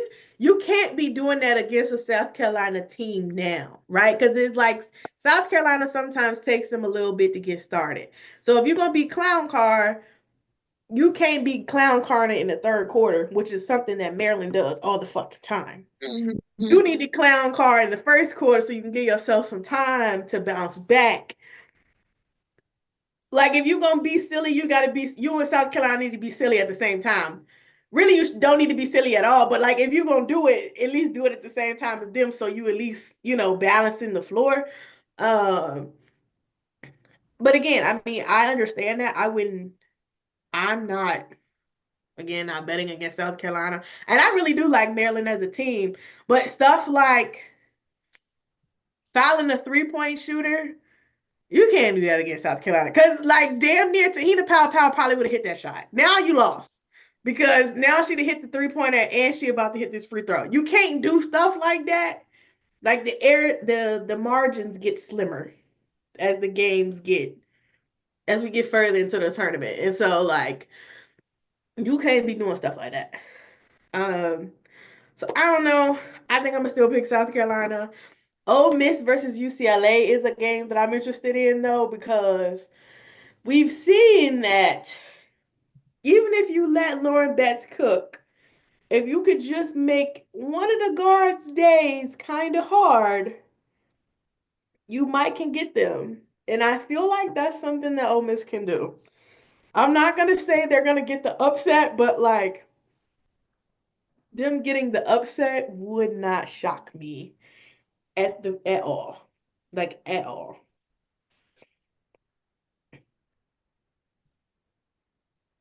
I will say, as far as one of these games, and this could just be the hate talking. I think Notre Dame was to whoop TCU's ass. It's And funny. this could be the hate. You're not the first person to say that to me today. I just I don't think so. Right? I think it, and I think it's just You think pure hate you think talking. TCU's gonna win? No, Oh, no. I think Notre Dame is gonna beat them, but I've seen people say this. They're like, Notre Dame is only 4 point favorites. It's like they finna blow these girls out, and I was like, I don't think they are. I will I say don't think they are. I said before the tournament I thought Notre Dame was gonna like run through their little section yeah. until they got to whoever, Texas or whoever. So I don't know. But yeah, I don't know. I think that Olivia Miles and Hannah Hidalgo are about to put Haley Midland in hell. See, Like this is my only problem. I don't give a fuck either way. Actually, I do because Notre Dame don't piss me off. But I will say Haley Van Lith. I think I think a lot of people have when they play TCU, their approach is we gonna lock HBL up. But HBL has learned how to move that ball, child. Like she has, if TCU playing at TCU has done anything, I think it's taught her like how to play well with other people, especially when she's not going. Cause that baby just seen some defenses.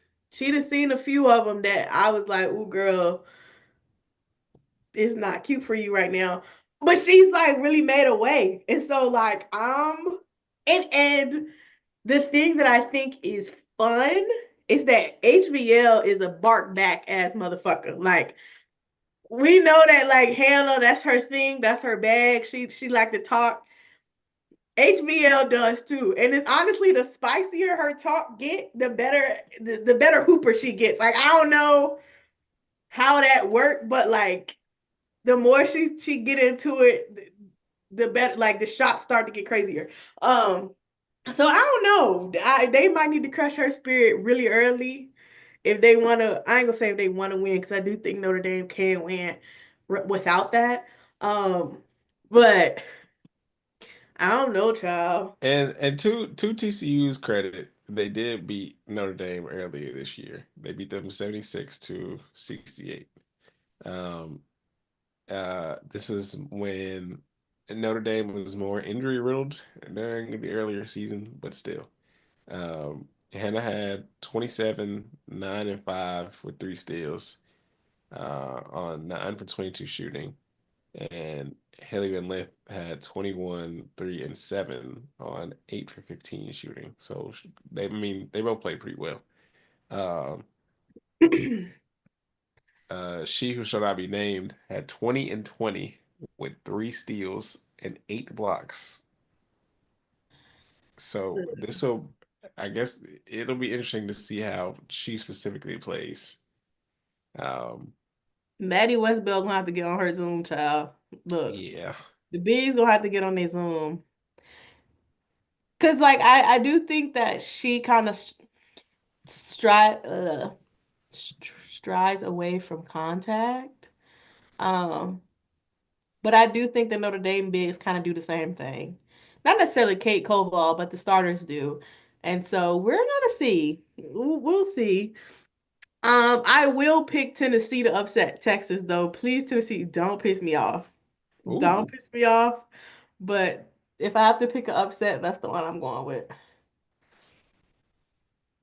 Or if I have So, to state my flag somewhere. we got a question about how we feel about the LSU NC State thing. So I went and pulled up the game that they played earlier this season where LSU LSU beat NC State by 17 points. Mhm. And just skimming the box score real quick, the rebounding disparity is really jumping out to me. LSU grabbed 20 more rebounds than Mhm. NC State. Um, Dear Lord. yeah, I mean, and I understand LSU was a great rebounding team. I think Amoore had 15 boards in this game. The possession battle has to be closer than that. Okay, How many, so if you're looking at the, oh, my bad, Jermaine. no, I was going to say, how many minutes did Lorna Wu play? He played 15 minutes. Okay. She played 15 minutes. She had 4 boards in that game. I was gonna ask how many of those rebounds were offensive, So LSU, or you mean for LSU or for Anissa? for LSU. Okay, so LSU had 44 rebounds total, 12 were O boards. Okay. And how many did NC State And have? and NC State had 24 rebounds total and 10 were O boards. So is this obviously we're just skimming a box score, but was this more of a game where NC State was just missing a bunch? Yeah, so looking at it, NC State did take more shots, which I think they're gonna have to do again. You have to win the possession battle against these dominant rebounding teams. Like you got to get up more shots than them. So right concept for NC State. Of course, I wish I remembered this game a little bit better. But this was like 4 months ago. Um, yeah, NC State was 23 for 64 from the field, and LSU was 29 for 55. And I mean, 10 for 13 from the free throw line for NC State, while LSU was 17 for 20. So neither team really missed a lot of free throws. Okay. So I'm looking at box score too. Well, I just looked at it again. I will say I think the thing that's really going to be different here is um Tilda Trigger is now in the starting lineup, and I know she was girl give us nothing in that one game, but I think her and Lorna Wu will make a much bigger difference. I didn't know Wu was a freshman. So shout out to her because like she is like really come in and play like very critical minutes. She is a foul merchant. But both of them I think have like really settled in really well. Um, and just kind of looking too at like this shot pattern. Um, I think Sanaya will be much more efficient. Zoe Brooks has started to take more shots. Um, Zam starts to come in and take good shots, and so I think um you know, I mean, 35% isn't great. I don't know what their average is for the season. Um,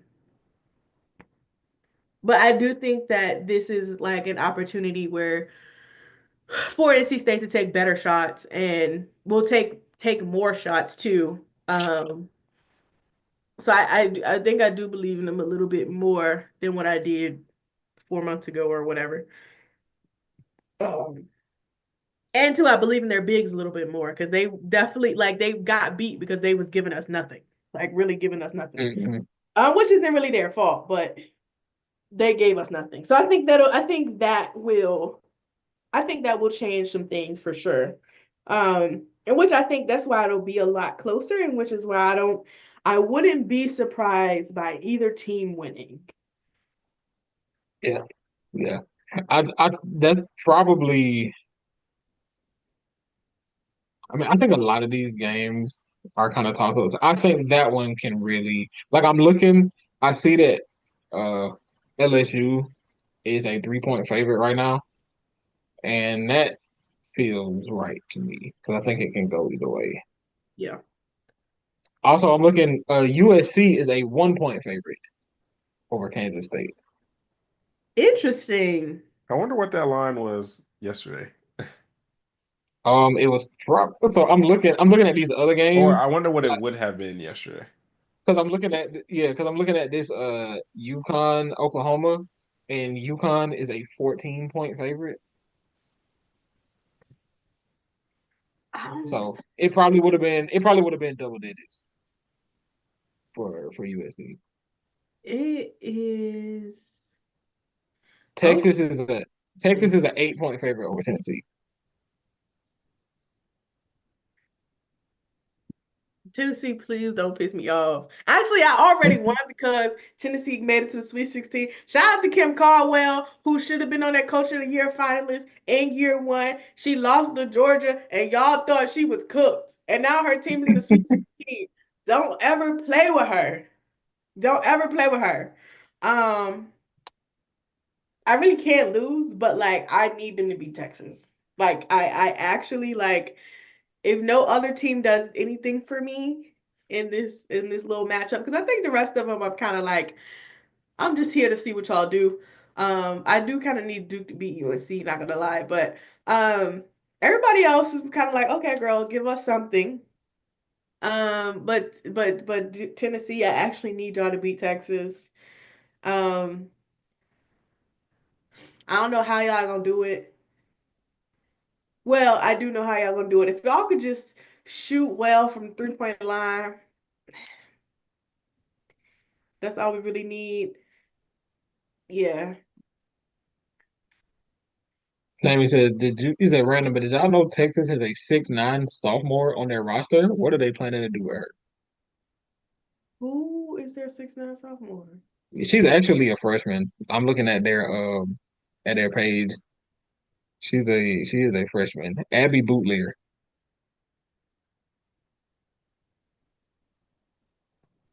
Where's she from? Oh, Tennessee. That's what No, you said? Texas. Texas? Texas. Oh, okay, I see her. You know what though? She was injured last season, I think. Okay, because I see that they got her listed as a freshman, so that's probably why she's probably redshirted. She was injured because I remember looking her up and I was like, did she play before? I don't think I've ever seen her play. I had got her and Taylor Jones mixed up. Yes, I knew she existed, but I don't think she's played a minute of basketball. So sorry to that woman. Um, yeah. So, okay. Any last things for tournament stuff before we talk about finalist and transfer portal stuff? Um, I'm good. I'm good. We can go through these really quick. Naismith, National Player of the Year finalists are Paige Beckers, Lauren Betts, Juju Watkins, and Hannah Hidalgo. Um, all good selections in my opinion. I think actually I have no idea who's gonna win. I was gonna say I think Paige might win, but honestly, it needs to still be Lauren Betts. I'm still riding that wave. I'm never coming off of it. And she needs to get I what for. That's all I got. I I think Juju wins it. I wouldn't be shocked to see you do either. But yeah. I feel like that is uh Lauren Betts' award to lose. Although I will say Juju did go on a crazy chain snatch tour. yeah, I will say that UCLA being the number one overall seed does help Lauren Betts' case, I think. Yes. It's you know what though? I think you would think, right? But then when you Right. look at the Big Ten awards, it's like how could Lauren win? I mean, Juju win Big Ten Player of the Year, and then Lauren Betts win National Player When of the Year. Like that national, feels like a yeah, okay, yeah, discrepancy. It feels yeah, like a it does. discrepancy. Um, especially when the other three candidates won their Player of the Year, like for their conference. Granted, it's two people from one conference, so they both couldn't win. I mean, I guess you could have did co-awards.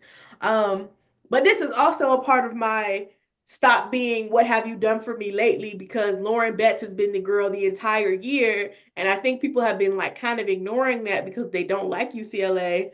Um,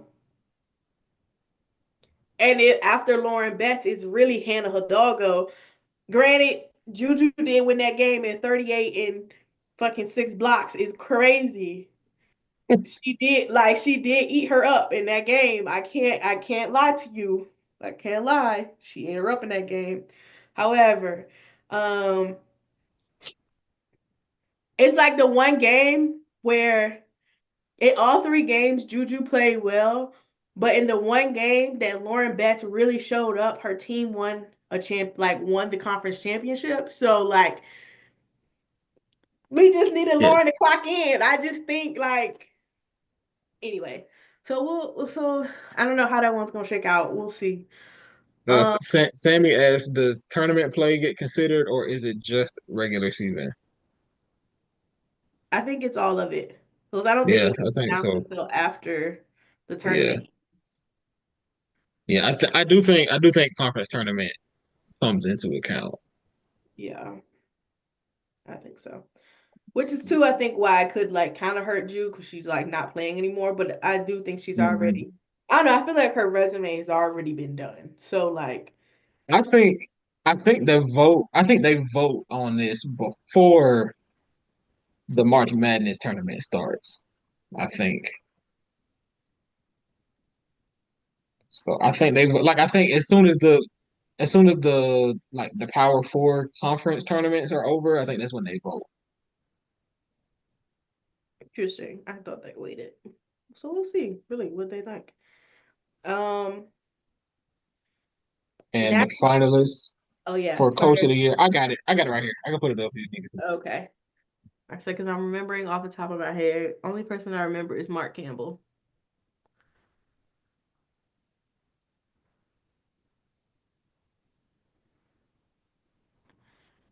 So we got Lindsey Gottlieb, Corey Close, Mark Campbell, and Don Staley. Um, I think this is a good list. This is a really good list. Yeah, Mark this is Campbell kind of snuck it. He didn't sneak in here. He deserves this award. I'm not to say that, but like I'm saying he snuck in here because I don't think people have actually talked about what he's done as a coach.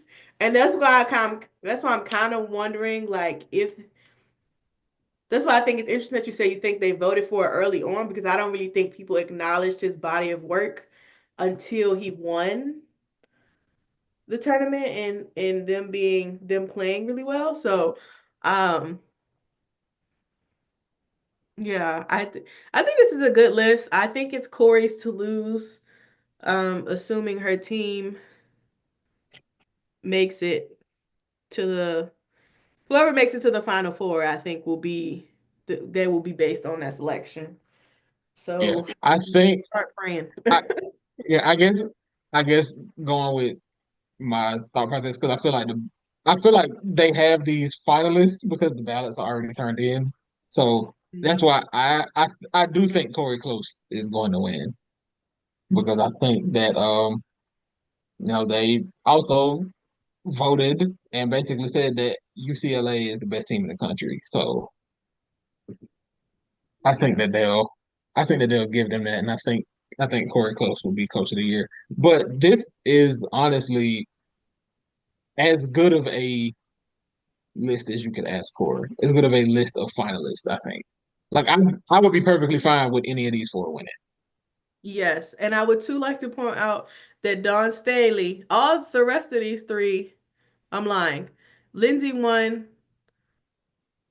Pretty sure Mark Campbell won. But Corey or Dawn did not win their Coach of the Years in their conferences.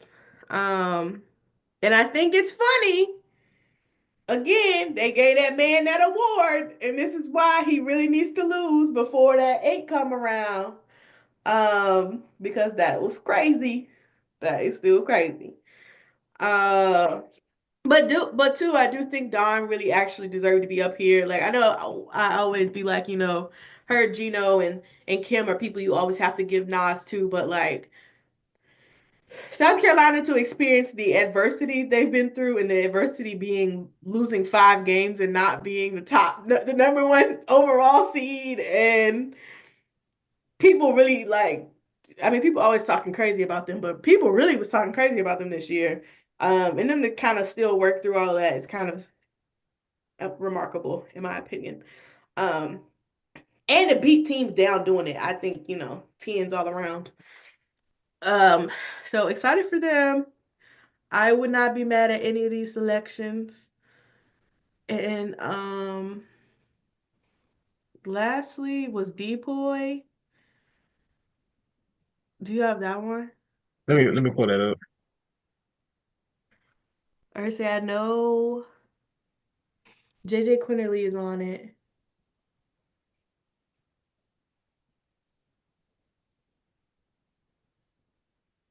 Cause shout out to 757. Woo!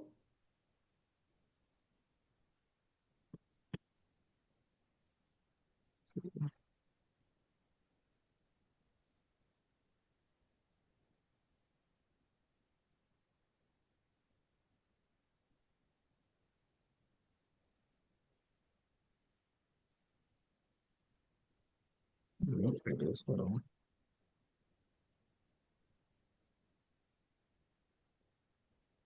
Okay, yeah. The players are Hannah Hidalgo, JJ Quinterly, Juju Watkins, and Lauren Betts.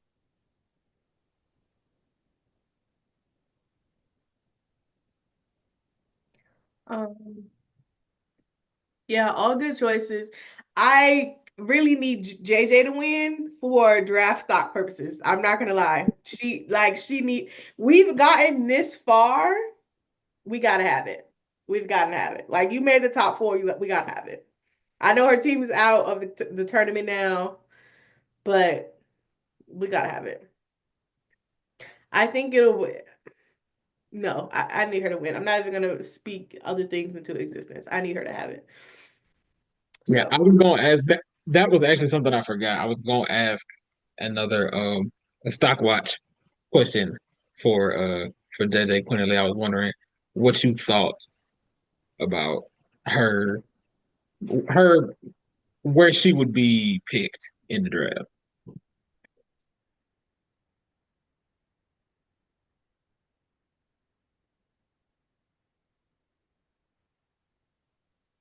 maybe late second round, if at all. Thanks. Like I could very well see her not getting drafted and being it, but still getting like a training camp contract invite.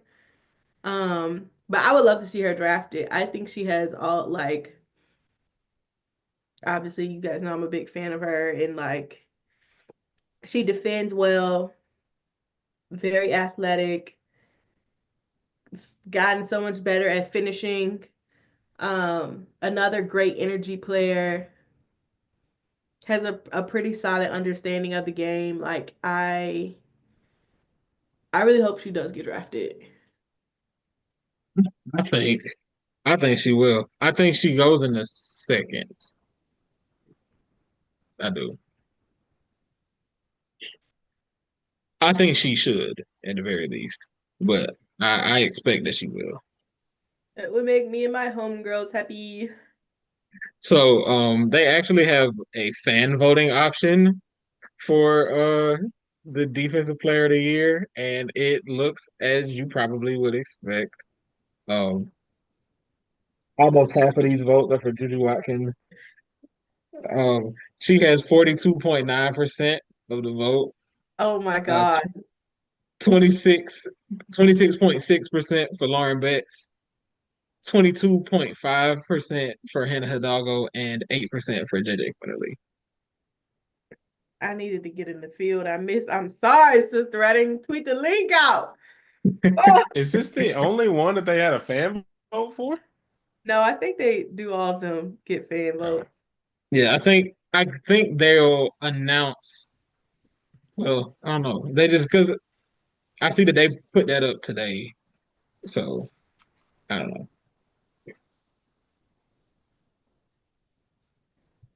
That's so funny. Yeah, y'all. It's, Also, I will say one before we all move right, on to Depoy. I tweeted this the other day, but I need to say it on here. Talasia Cooper not getting top four for Depoy is it's getting kind of crazy. And again, it goes back into my rant. I don't think Tennessee was a top four defense. But anyway, if we want to talk about somebody who plays loud defense, like Talasia Cooper, she or did she not lead the SEC in steals? My sister has 7 steals in the game against Ohio State. Another team known for pressing. 7 steals? Like, bring my sister her certificate. I'll see. Let me see.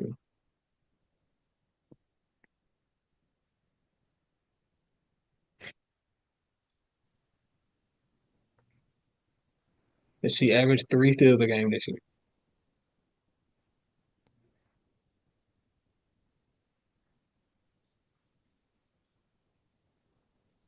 But yeah, the last thing that we were going to talk about today is, I believe as of now there are 800 players in the transfer portal. nasty, That is crazy, bro. nasty Like, work. Jesus Christ. I think some of my favorite transfer portal news so far, or at least like craziest transfer portal news, is that Indiana State has no players. Um, That's 11 crazy. people Losing out your of whole Indy, team's crazy. 11 people transfer out of that. Like I can't, for all 11 players to say, I'm getting out of here. I feel like something has to have happened.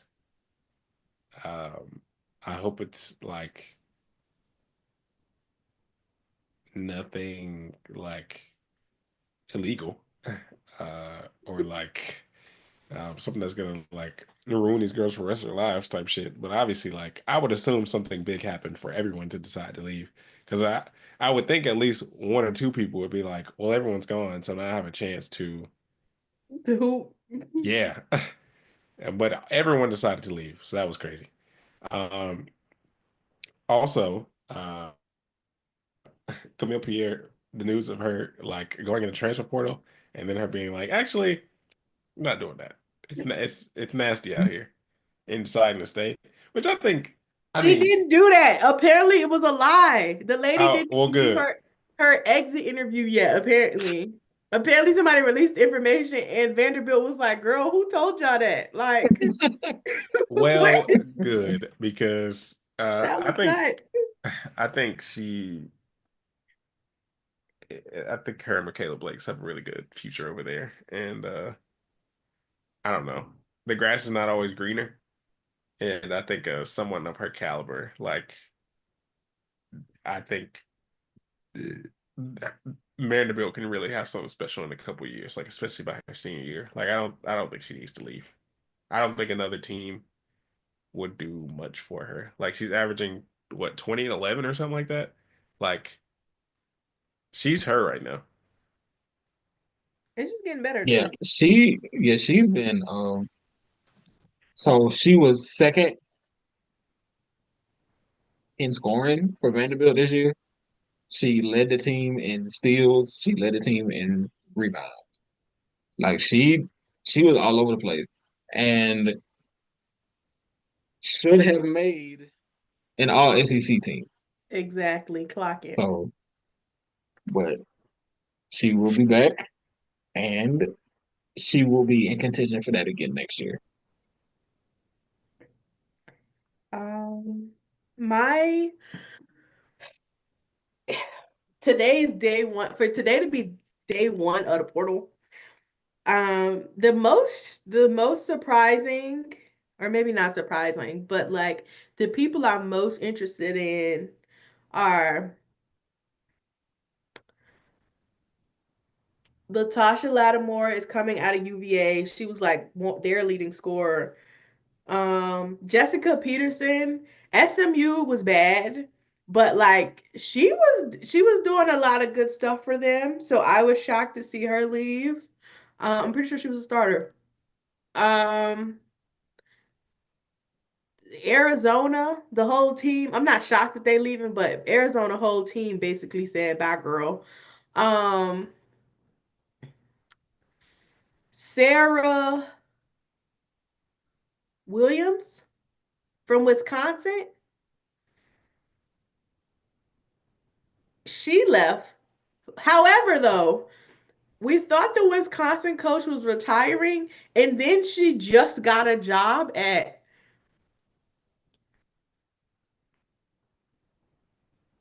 what school is that? She just got a job at Frick. What is that? Let me see. I literally seen it like 50 times today. No, wait, no, that's not her. That's not the same lady. I'm thinking about the Missouri coach. She just got the job at Wisconsin. JK. Okay. Um, Oh, okay. Yeah, I see. different lady, different lady. Um, so yeah, Sarah Williams. I feel like that's not her name. Maybe it is though. It is Williams. Okay. She's gonna be a good get. Talia Scott is in the portal. I don't know if she goes back since Auburn has now hired Larry Vickers from Norfolk State. So Yeah, don't post that. Yeah. thing. Mimi Wheeler, um, who was from Norfolk State, entered the portal. People speculated that she was going to Auburn, but that girl said, "Now hold on, She actually." said, she said, I have not made a decision actually. Yes, it Um, said my recruitment is still open. So pick up the phone. She is somebody, she's a good get to have. Um, who else is in there? Those are the people on the top of my mind. Let me look up the portal and see who else on here real quick. Girl, I don't want to see this. I want to see the girls. Basketball. Um, see what else. Let me scroll.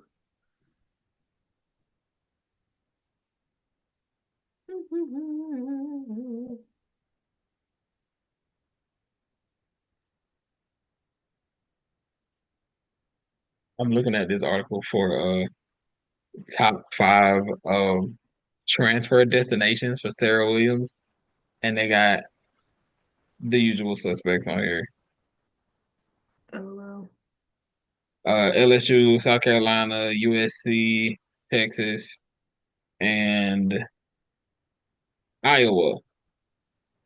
Literally any program who wants her will make room for her. Sorry, she's just Right. I don't think it's gonna happen. she pick up that phone, you're gonna say, "Hey girl, slide over." I swear there are more people on this list. I must not be looking at the right one. Um, those are the people that I remember off the top of my head. I don't think any like players from any of the like major programs um have entered the portal. Mostly probably because they're all still playing, most likely. Um, Wasn't the number last year like 1,000, like 1,200, something like that? yes. And we're at day one with 800. So this is about to get actually ridiculous and very quickly at that. Very quickly. It's about to Again, get the amazing. grass is not always greener. Some of y'all, Yeah, I feel do like not there's gonna are not be. going. I feel like there might be a decent number of players who put their name in the portal just to kind of see what's out there, and then end up being like, oh, okay, actually, I'm just gonna stay. You know, that those are actually my favorite players. I'm not gonna lie. They'd be like, "Hey, girl, actually, I want to come back." Like, I mean, it's not funny, but it kind of is. It's like, "Hey, yeah, I Listen, I never fought somebody for wanting to see their worth. look, do your job, child. Do your job. What do your job. I'm trying to think.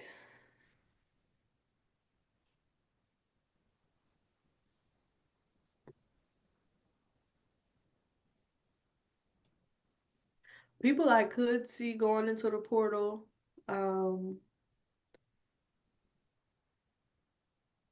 Cadence out of UConn. She hasn't gotten a lot of minutes, so I wouldn't be surprised to see her leave. Um,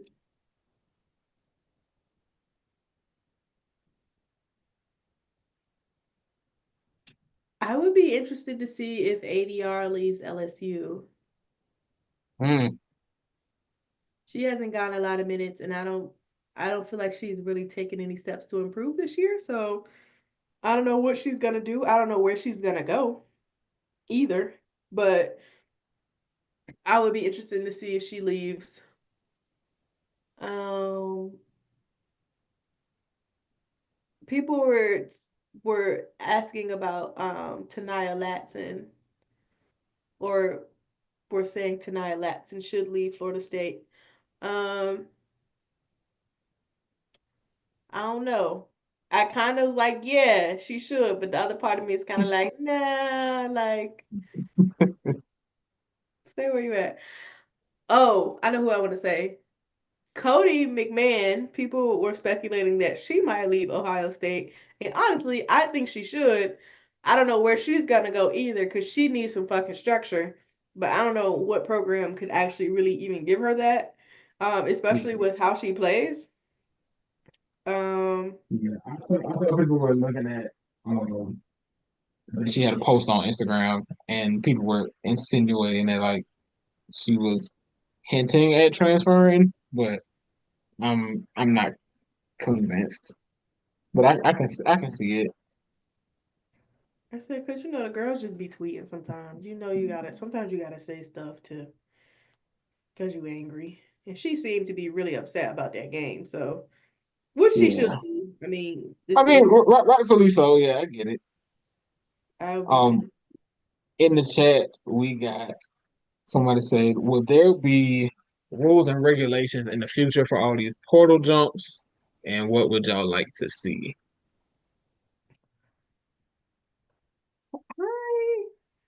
I feel like the only type of I don't know. This is really hard because it's like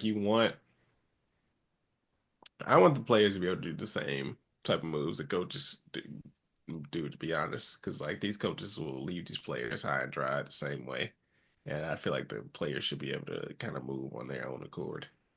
Um, it's like I want to say you should probably be able to limit like how often you transfer, maybe, but then you also don't know what type of situations people are potentially like leaving from, because anything can change in an instant. So I don't know if that maybe consider doing something like if you maybe the second time you transfer, maybe you got to take like a year or something. I don't know, but That's how it used to be. Well, after you train. Yeah, it used to be. It used to be. You have to sit out a year if you transfer. Yeah, I personally, I don't think so maybe there's you get any one free transfer. Yeah, that's what it used to be. You got one. Well, it used to be Oh, you had to sit out, and then they moved it to one. You get one free transfer. Then the next time you sit out. Um, but I don't think there's anything wrong with the transfer portal per se. I think the problem is actually NIL. That's actually needs to be regulated. Like I think the transfer portal is fine. I think that the player should, if you're in a situation where you're not in a good situation. I think we kind of talked about this like a couple weeks ago when we saw a bunch of players coming out being like, players are now coming out and telling their stories about the horror stories of things that they experienced. Um, and it's just kind of like you didn't really have the opportunity to do that or move without, messing up your eligibility or doing maybe not getting into a new program or all these kind of hoops that you had to jump through. Um, so I like the idea of them being able to move around. I just think that NIL is kind of the problem. And I think once you figure out a better way to regulate that, then I don't think I think you'll still see a lot of players jumping in and out, but maybe it won't be as many as we see now. Um, because I do think there's still going to always be kids who want to leave because they want to win or because they want to go to better programs. I think you're going to always see, especially like the players going from mid majors to P4s. Like I feel like that's just like a natural progression. So I think that's a thing you're going to see all the time. Um, so I don't know if there's anything you could do about it in that regard. Um, but I think once you regulate NIL, and I don't even know how you really I don't even really know how you regulate NIL. Like I don't like the idea of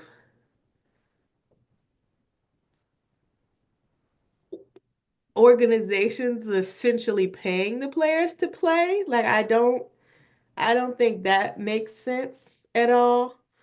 Um I do love to see the players in sponsorships. Like I do love to see all the girls in the commercials and all that stuff. I think that's a really fun part of it, but like I don't know, I think the idea of giving the players money or gifts or whatever to show up to play, it seems a little like maybe not. Like maybe not. Maybe do things that feed into the program as a whole, like maybe you get new locker rooms or new jerseys or something like that that is like benefiting the whole program and not just helping select players. But yeah, I don't know how. I think if you regulate that, it fixes the transfer portal problem, but I personally don't. I like it. I like to see new players like get invited to like go to new teams and just to see like again how teams shake up their offenses. South Carolina for a long time was a team who was very much back to the basket, and then they got Tahina Pow Pow, and they were like, actually, we're a three-point shooting team now. So I think it can work out in a lot of fun ways. So we'll see. Yeah, yeah. I think that's well said. Yeah. Trent, would you like to say the line? I believe that all hearts and minds are clear. Well, this has been another episode of Pull Up 3. I am Paragon Don. I'm Jamae. And I'm Jay Trey. And we thank y'all for joining us. We are out.